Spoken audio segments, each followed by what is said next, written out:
For thousands of years, one name has echoed louder than all others. A man of impossible strength.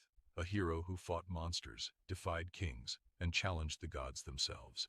His name was Heracles, known to the Romans as Hercules. But here is the real question. Was Hercules purely a myth, or was he inspired by something real, something human? Tonight, we separate legend from history, the birth of a hero. According to ancient Greek mythology, Hercules was born from the union of Zeus, king of the gods, and a mortal woman named Alcmene. From the moment he was born, Hercules was cursed, not by fate but by jealousy. Zeus's wife, Hera, despised the child. She saw Hercules not as a baby, but as proof of betrayal. Legend says she sent serpents to kill him in his cradle. Instead, the infant strangled them with his bare hands. This moment defined Hercules forever. A hero born into suffering. Strength forged through pain, the madness and the crime. As Hercules grew, his strength became unmatched. But strength alone does not make a hero. Hera struck again, this time attacking his mind. Driven into madness, Hercules committed an unforgivable act. When sanity returned, guilt crushed him. To atone for his sins, he sought guidance from the oracle. The answer was clear. He would serve a cruel king and perform impossible tasks. Thus began the 12 labors, the 12 labors of Hercules. The labors were not ordinary challenges. They were designed to break him. First, he faced the Nemean Laia, a monster whose skin no weapon could pierce. Hercules killed it with brute strength alone. Then came the Hydra, a serpent with many heads that multiplied when cut. It symbolized chaos itself. He captured the Cyrenian hind, cleaned impossible stables, defeated warrior queens, and descended into the underworld to face Cerberus, the hound of death. Each labor was more than a task. It was a lesson. Endurance, discipline, redemption. By the end, Hercules was no longer just a man. He was a symbol, the death of Hercules. Even heroes do not escape tragedy. Hercules was eventually poisoned not by an enemy, but by love and deception. As agony consumed him, he built his own funeral pyre.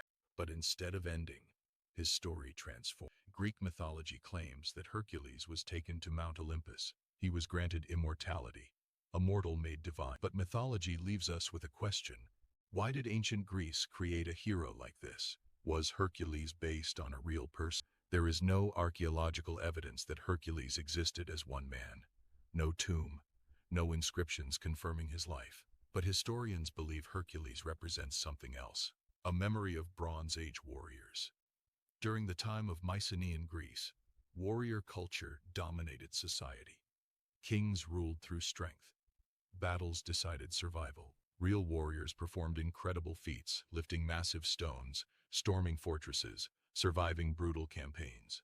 Over generations, oral storytelling exaggerated these events. Battles became monster slayings. Enemy leaders became beasts. One hero absorbed the stories of many. Hercules may be history, to retold through myth. The strong man archetype. Hercules is not unique. Nearly every ancient culture had a similar figure. In Mesopotamia, there was Gilgamesh. In the biblical tradition, Samson. These characters share the same pattern: extraordinary strength, personal flaws, a tragic downfall. This tells us something important. Hercules represents humanity's struggle with power itself. Myth as political power. Greek city-states often claimed Hercules as their ancestor. Why?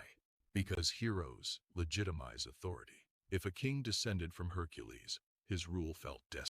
Conquest felt justified. Later, the Romans adopted Hercules as well. To them, he symbolized discipline, conquest, and imperial strength. Hercules wasn't just a story. He was propaganda, a tool to unify people under myth vs. truth. So what is the truth? Was Hercules a literal demigod? No. Was he a real warrior? Not as one individual. But was he real in another way? Absolutely. Hercules is the memory of ancient humanity. Their fears, their strength, their belief that suffering can lead to greatness. Final thought. Hercules may never have walked the earth as one man, but his legend survives because it reflects us, our struggles, our failures, our hope that redemption is possible, and that is why, thousands of years later, we still remember his name.